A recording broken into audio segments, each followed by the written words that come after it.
Hi, I'm Darius Hale, the son they never wanted. At my father's retirement gala, he pointed right at me, smiling, and said, "He's my biggest disappointment." Then he turned to the crowd and introduced someone else as a hero. "He's with Black Ops," he bragged. But the moment that man looked at me, he stopped cold. His glass slipped, his face drained, and then he asked the question my family feared the world might hear. "You're the ghost?" The worst part isn't that they lied about who I was. It's that they built their legacy off of it. And tonight, I stopped being silent. I walked into the banquet hall like a man stepping into a theater where the play was already halfway through, and I wasn't cast in any role. The chandeliers above sparkled like a lie too polished to be questioned. Everything was manicured, perfected. White tablecloths, gold-trimmed menus, a jazz trio murmuring in the background. Every guest wore smiles so tight they looked stapled on. My name wasn't on the program, it wasn't on the seating chart either, not that it mattered. I'd already been placed at table 12, right by the swinging kitchen doors, close enough to smell the grease and hear the dishwasher cursing about being short-staffed. I adjusted my collar, ignored the heat rising in my neck, and sat down. No one noticed. I'm Darius Hale, youngest son, the one they never expected anything from. Across the room, my father, Harold Hale, stood at the center table surrounded by people who'd never seen him raise his voice at home but knew every inch of his business empire. He was in his element, sleek suit, whiskey in hand, eyes scanning the crowd like a general surveying his kingdom. Next to him stood Lena, my older sister. She wore a silver dress that shimmered when she moved, the kind of shimmer meant to catch light and loyalty at once. She caught my eye, lifted her chin slightly, and turned back toward our father. No hug, no nod, not even a smile. I poured water into my glass, watching condensation drip like the sweat behind my knees. Then Harold raised his glass. "Tonight isn't just about numbers or contracts," he began. His voice filled the room with the kind of authority only decades of control can buy.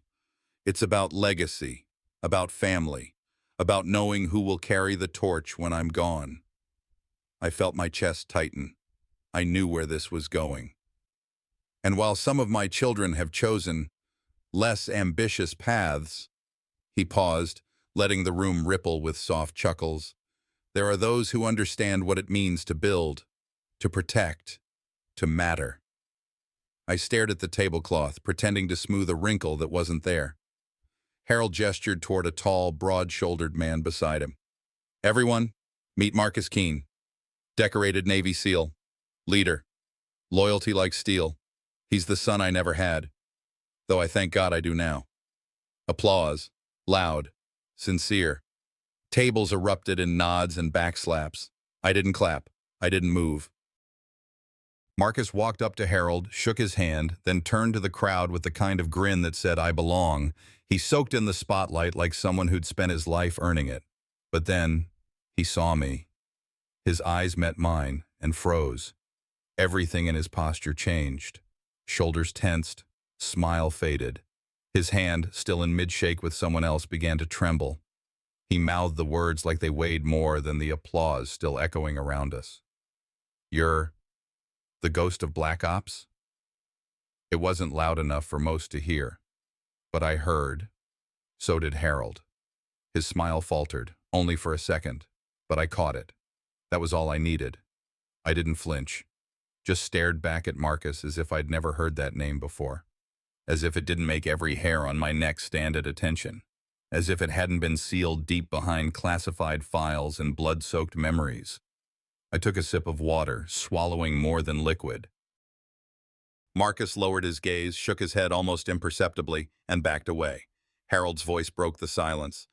"Marcus just gets a little emotional sometimes. That's what makes him special." Everyone laughed again. But this time, the sound felt thinner, like the room had felt something shift, even if they couldn't name it. I stayed quiet. Always quiet. But my mind was loud. They didn't know about the missions, about the codes I still remembered, the nights I still woke up reaching for a rifle that wasn't there. They didn't know what I'd buried, who I'd buried. I wasn't just the disappointment. I was the ghost they'd never see coming. As Marcus's eyes stayed locked on mine, the room's laughter turned into a dull roar in my ears. He blinked once, then again, like someone trying to make sure they were seeing right. He wasn't the same man who'd just been applauded for his valor and service. That man had presence. This one looked like he'd just seen a ghost that didn't stay buried. Harold noticed the shift but masked it with a booming voice. "What did I tell you, folks? Real steel in this one, not like some who've spent their lives searching for direction."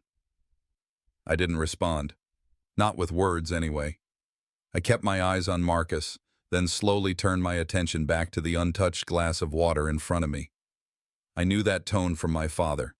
That thinly veiled insult wrapped in pride. I'd learned a long time ago that sometimes silence hurts louder than words. People glanced between us. Something was off. They could feel it. But most chalked it up to nerves, maybe even hero worship. Who was I, after all? A forgotten name at the back of the guest list. Marcus shook himself back into performance mode. He smiled, raised his glass, and said something generic about gratitude. But his hand trembled slightly when he set it back down. That detail didn't go unnoticed, at least not by me. From across the table, Lena leaned in toward one of the guests and whispered behind her champagne flute.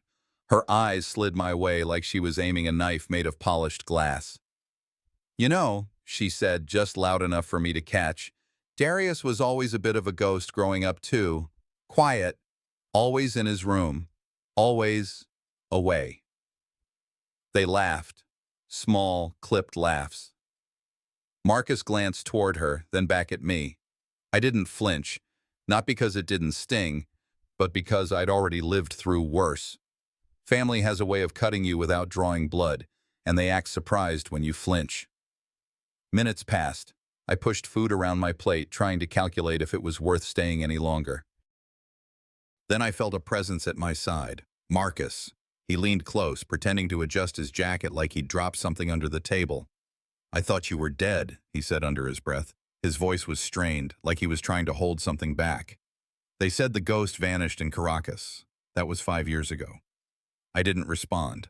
I just looked at him long enough to make him uneasy. Then I blinked slowly and turned away. Let him sit with that. He backed off, straightened his suit, and rejoined Harold at the center.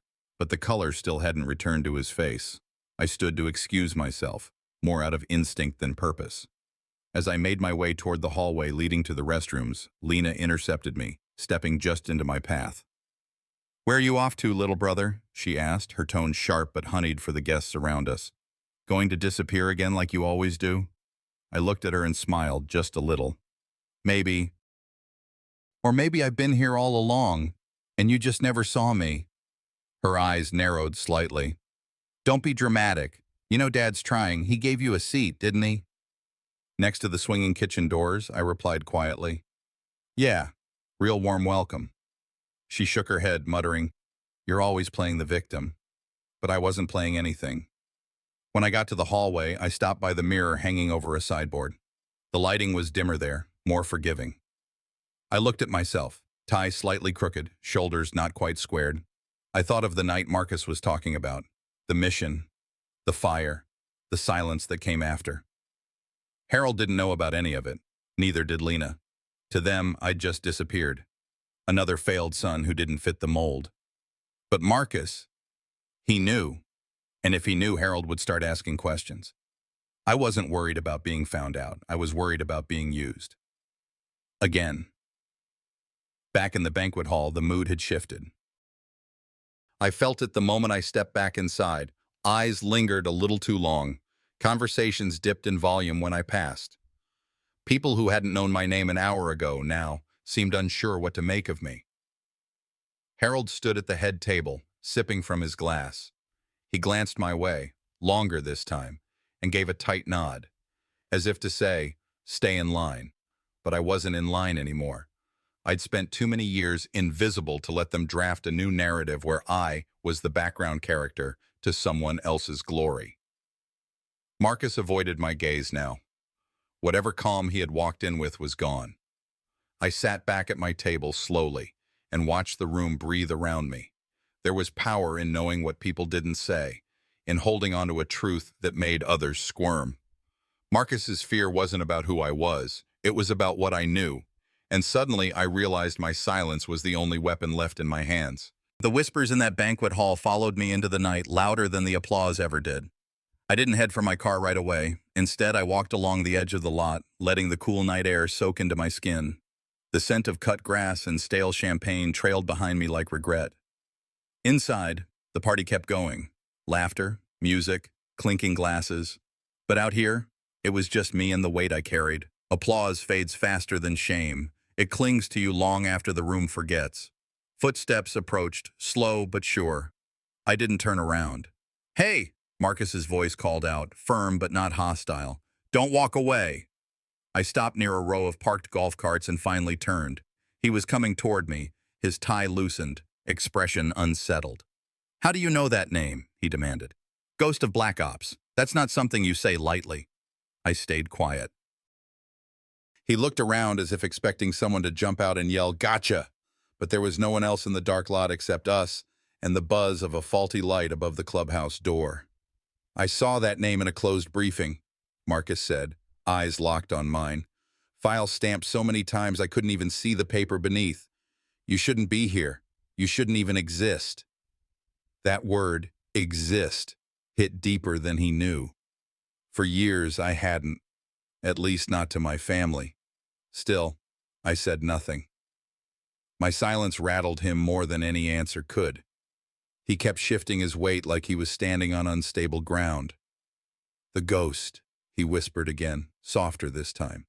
"I thought that was a myth, a tool used to scare traitors into confessing. And yet, here you are, at a country club banquet in Houston, sitting next to the trash bin behind the kitchen." I gave him a long look. "You done?"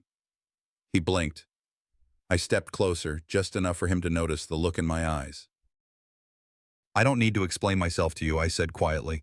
"You saw something you weren't ready for. That's on you." His jaw tensed, but he backed down. I walked past him without another word. As I reached the back corridor leading to the side entrance, two guests strolled by, still nursing drinks. They caught sight of Marcus pacing the lot, his nerves visible, and then looked at me like I had answers. "What's going on out there?" one of them asked, half laughing. I didn't reply, but I could hear their curiosity, their murmuring. Why is Marcus afraid of Harold's son? The tension was starting to ripple, quiet but building. A lie doesn't stay clean when the truth walks in wearing its scars. Inside the building, I pushed through the service door that led to the hallway behind the banquet hall. Dim lighting, muffled music. I moved slowly, not because I was stalling, but because I wanted to feel every step. You don't forget where shadows gather. Then came the voice I'd expected. "Yo, you think this is funny?" Harold's tone was sharp, low enough to keep the scene private but hot enough to burn. He had slipped away from the center of the party unnoticed. "You're dragging something ugly into my night," he said, stepping in front of me, blocking the corridor. "This night was mine. You weren't even supposed to be here." "I didn't say a word," I replied. "Exactly," he snapped.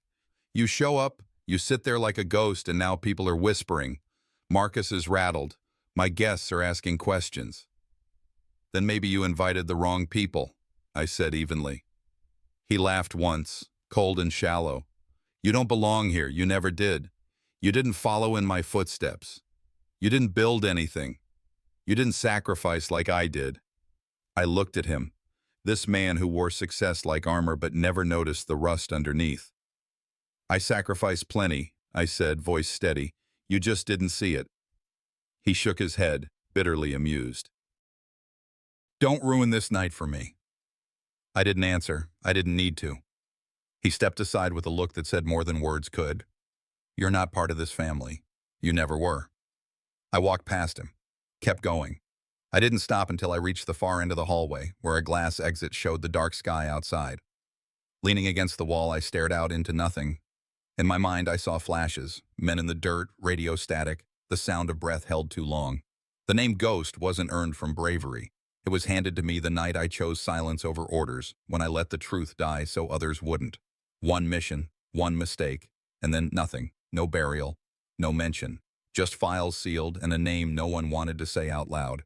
And now here I was again in a different war zone. Family instead of fire, betrayal instead of bullets.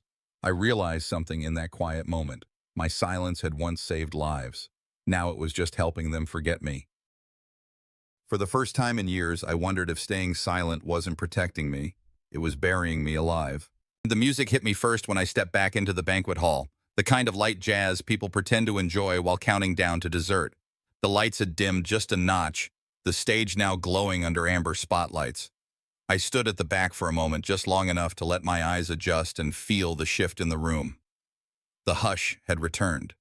Whatever whispers I'd left behind outside had reformed into polished small talk and the occasional loud laugh that didn't quite touch the eyes of the person letting it out. I moved toward the main area, scanning for my seat. My name wasn't on the screen with the rest of the family. There were names arranged neatly in white font. Lena and her husband seated near the center, Harold and Marcus at the head table. My name wasn't missing by mistake. It was erased. A young usher in a black vest approached me quietly, like he didn't want to be seen talking to me. "Mr. Hale," he said gently, "we've added a seat for you, just over here." He gestured to the side of the room.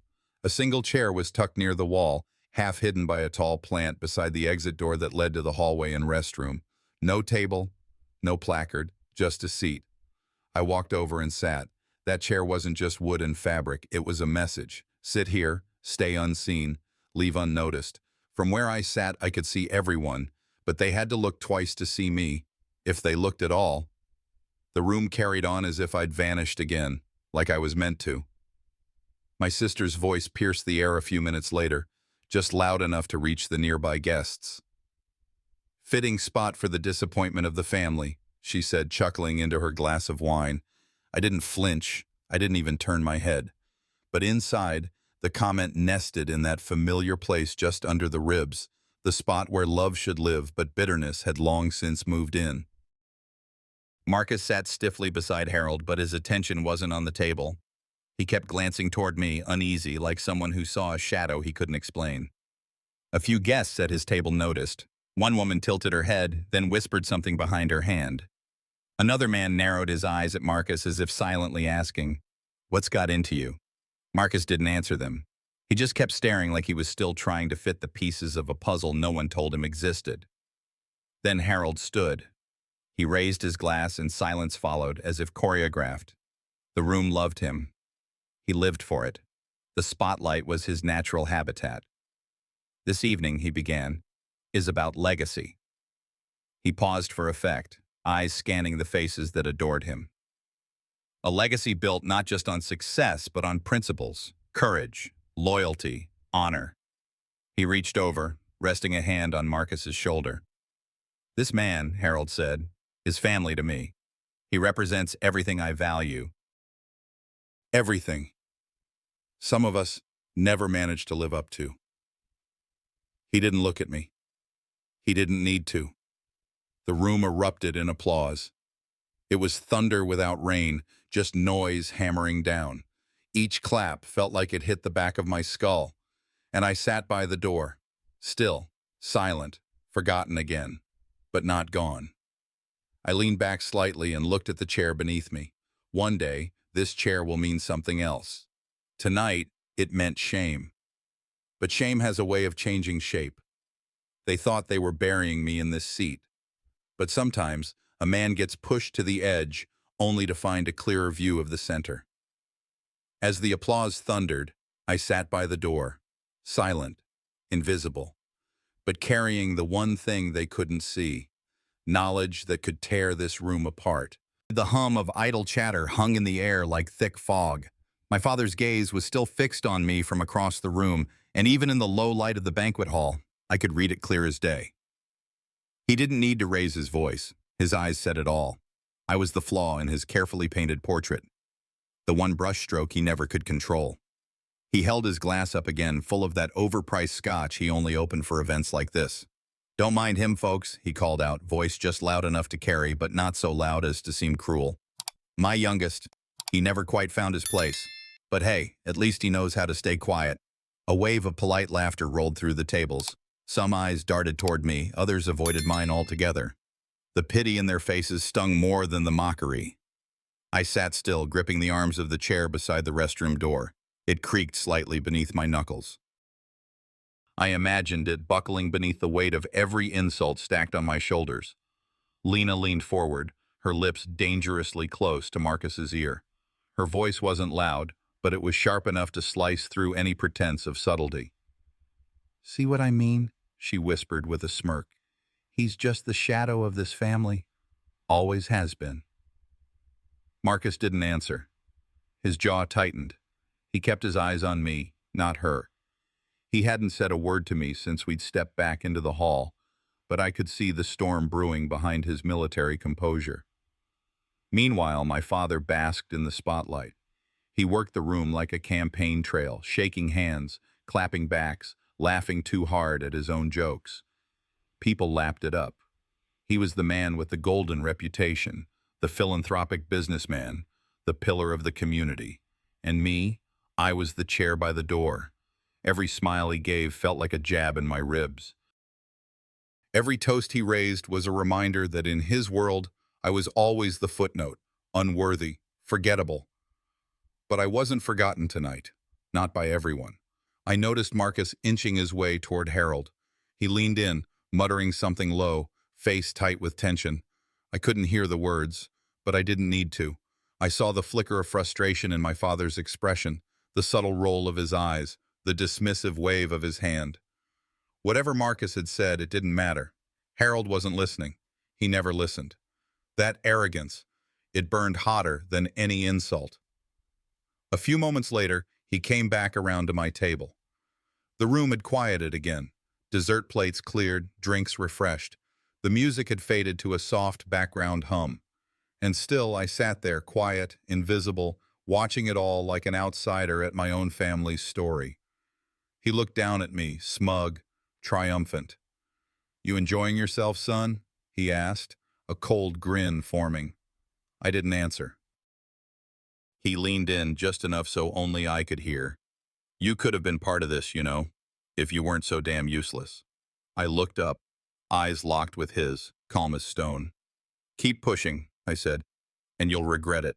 He chuckled, shaking his head like I'd just told a joke. Empty threats from a disappointment. He turned to walk away, but not before tapping me on the shoulder, a final condescending gesture like I was some child sulking in the corner. I sat still, but something inside me moved. Every insult, every laugh, every time I was dismissed, shoved aside, or erased. They stacked inside me like bricks on my chest. I could feel the pressure behind my ribs, rising, tightening, and I knew one more would break me. I looked across the room at Marcus. His eyes were on me again. This time, there was something different in them, something closer to dread than confusion. And my father, still holding court, still talking too loud and laughing too long, had no idea what was coming. I had warned him once. The next time I wouldn't use words. And that next time came sooner than anyone in the room expected. I didn't move right away. I just sat there, back straight, eyes locked on him. My father, Harold Hale, the man everyone in this town either feared, followed, or fawned over. He was still standing near the head table, beaming like he'd just won a Lifetime Achievement Award in cruelty. I had lived my life swallowing words. Tonight, I fed them silence instead. He raised his glass again. Another jab loaded in the chamber. "See?" he called out, arms wide like a showman. "He can't even defend himself. That's why I never trusted him with anything important." The room offered a few weak chuckles, like people unsure if they were laughing at a joke or just following orders. A few heads turned toward me, some with pity, others with that awkward kind of curiosity you give to a man too quiet for too long. I didn't flinch. I didn't need to. Instead, I slowly stood from the chair by the door, took the untouched glass of water sitting on the table in front of me, and lifted it. Not in salute, not in surrender, just held it high, locked eyes with him, and gently tapped it against the wood. The sound was barely louder than a breath, but in that sudden hush, it rang clear, crystal, deliberate. I sat back down, didn't speak, didn't blink. That was the strike, and it landed harder than I imagined. Harold's grin wavered, just a split second. Then came the twitch in his temple, the clench of his jaw. He tried to laugh it off, but the edge in his chuckle gave him away. Marcus saw it too. He leaned in toward Harold, speaking low but sharp. "You don't understand who he is. You're playing with fire." Harold rolled his eyes and waved Marcus off like a mosquito. "You're letting ghost stories get in your head." But Marcus didn't back down. His jaw was tight, fingers nervously tapping his leg under the table. And from where I sat, I could see him shift, away from Harold, slightly closer to me. That mattered. Small movements mean something when you've been trained to notice them. A step, a breath, a glance. Every one of them tells a story. I looked around the room. Whispers had started again. Not the mocking kind from before. These were different, curious, cautious. Why does Marcus keep looking at him like that? Something's off. I wasn't invisible anymore. It wasn't respect yet, but it wasn't ridicule either. Silence changes things. It unsettles people who rely on noise, on dominance, on the sound of their own voice filling a room. Harold tried to take back control. He lifted his drink, looked toward the guests, and said with a sneer, "Look at him, trying to act mysterious.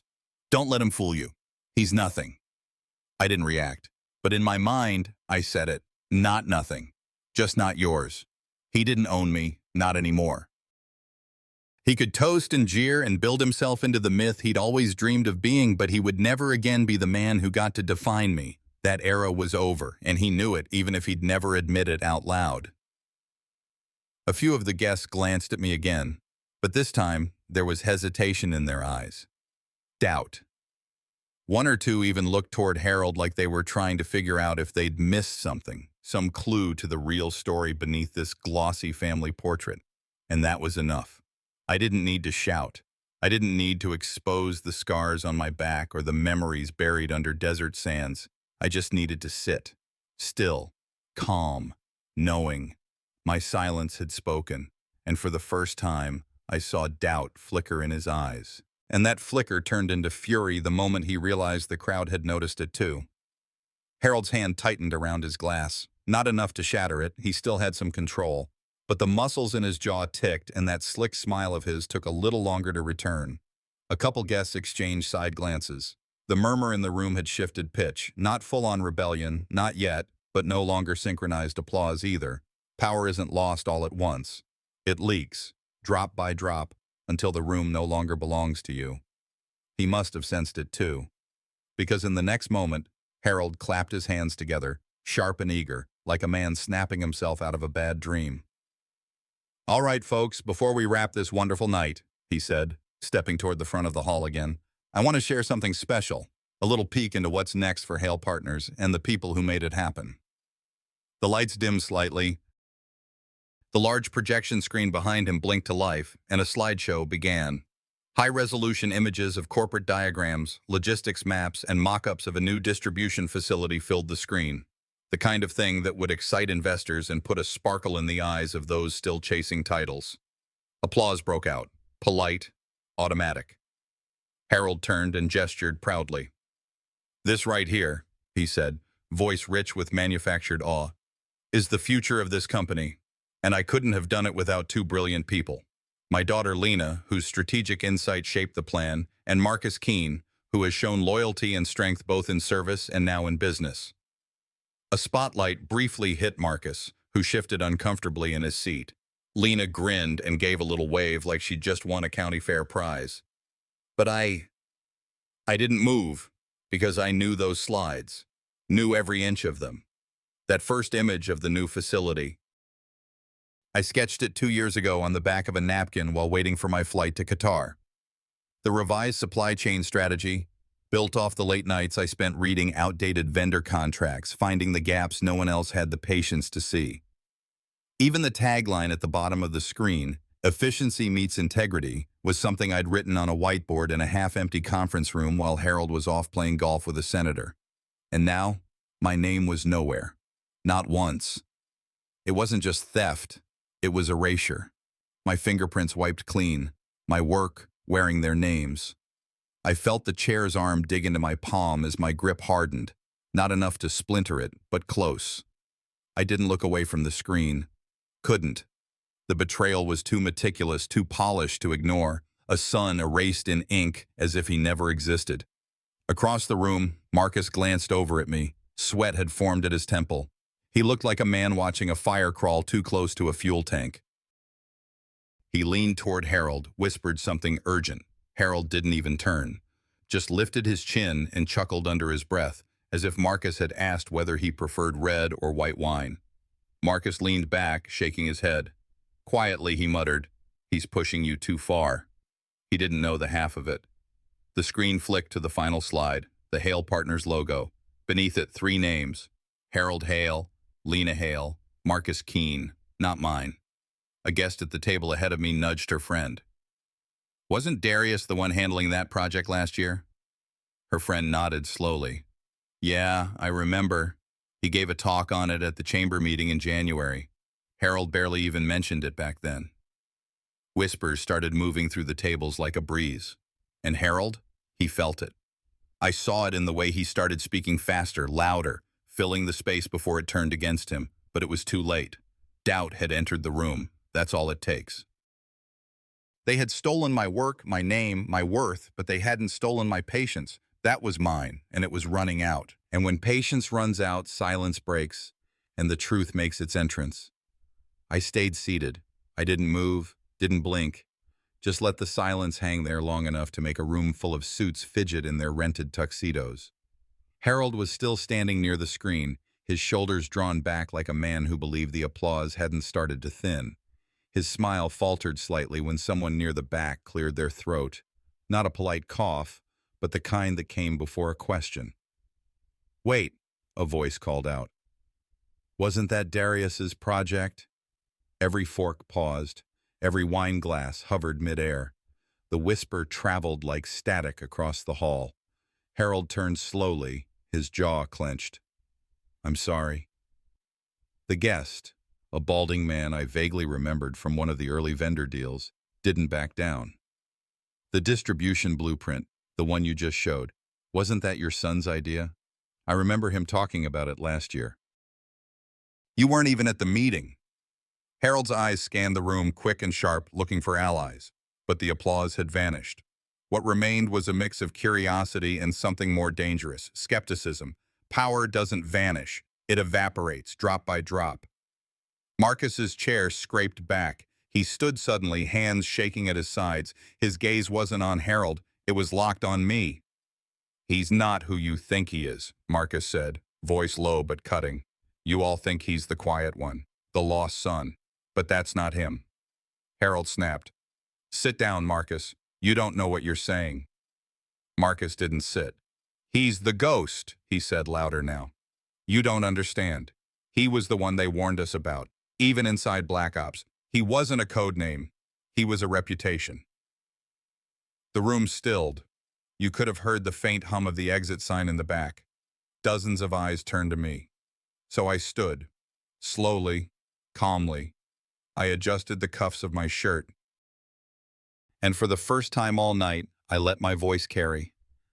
"Ghost wasn't a myth," I said, meeting every eye. "It was me. While you laughed at the disappointment, I was cleaning up wars your kids read about in sanitized textbooks. I've walked through blood so your stocks wouldn't dip. And now you sit here applauding men who took credit for work they didn't even understand." Nobody dared breathe. Harold's voice cracked as he stepped forward. "Lies. He's spinning stories. This is what he does. He wants attention. He's been a burden since the day he was born."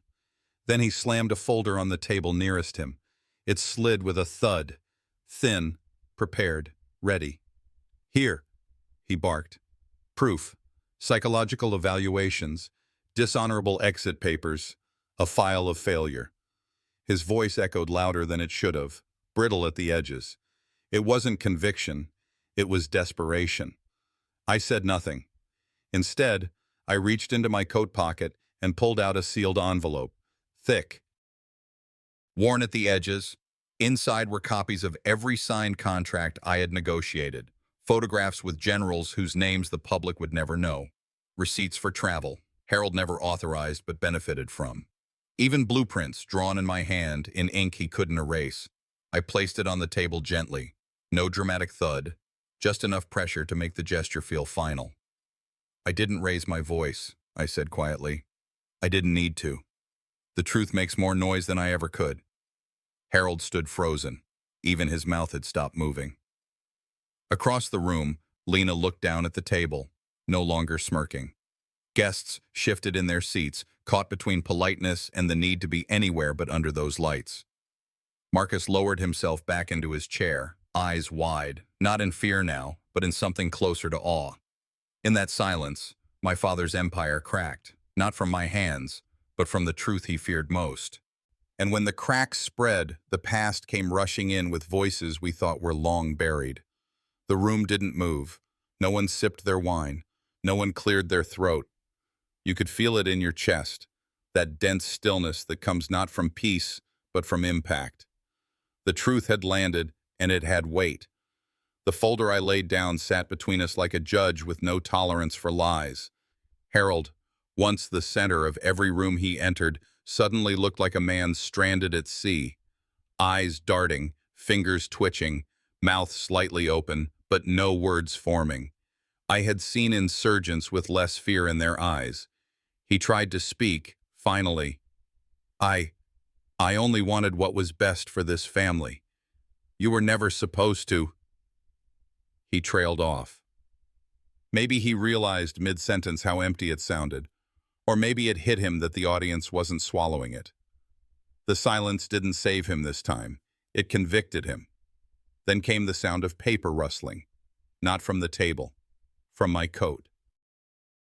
I reached into the inner pocket and pulled out a folded, yellowing envelope, the kind of stationery that came from another era, creased at the corners, ink faded slightly but still firm. My mother wrote this, I said, holding it up, not with flair, just fact. She sent it to him years ago. He never opened it. Harold's face twitched. I didn't ask permission. I read, Harold, I know you've never understood our youngest. He's quiet, different, but not weak, never weak. He carries things you couldn't imagine, the kind of strength that doesn't shout. One day when the noise fades, you'll see. He is the strongest of us all. The words filled the space like a hymn. You could feel people's posture shift, shoulders dropping, eyes softening. But Harold, he shrank, visibly. He stepped back, as if the letter had pushed him. No one touched him, but he looked like a man collapsing under something heavier than guilt.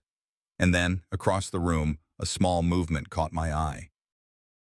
A boy, couldn't have been older than 9 or 10, slipped out of his chair and wandered toward the back, toward the empty seat by the door, the one where I'd been earlier, the one marked for the forgettable.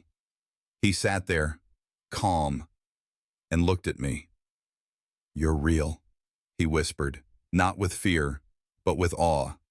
And in that moment, the chair lost all its shame. It had been a place they used to dismiss me. Now, it held a child who saw something different, a witness, a believer. The echo was complete. I turned back to the hall. I didn't raise my voice. I didn't need to. You called me useless, I said, facing Harold one last time. Tonight proved you wrong, not because I shouted louder, but because your lies collapsed under their own weight. Nobody stood to defend him. No hands reached to reassure him. One by one, the guests began to rise, not rushed, not angry, just done. Coats were gathered, glasses left half full. Harold stood alone, and for the first time in my life, I didn't feel beneath him. I didn't feel under anything. Marcus walked past me on his way out. He paused, his hand brushing my shoulder, not as a gesture of loyalty, but acknowledgement. He didn't speak. He didn't need to. Eventually, the room emptied. Even Lena had disappeared quietly, like a shadow caught in the truth's light. I stepped outside into the night. Cool air met my face like a baptism. No more stage lights, no whispers, no eyes watching for weakness, just air. I didn't need their applause, I thought, watching my breath drift into the dark. I needed my silence back, and I had it. The ghost would remain, tucked away in the corners of the world where silence had value. But for tonight, I wasn't the myth or the mystery.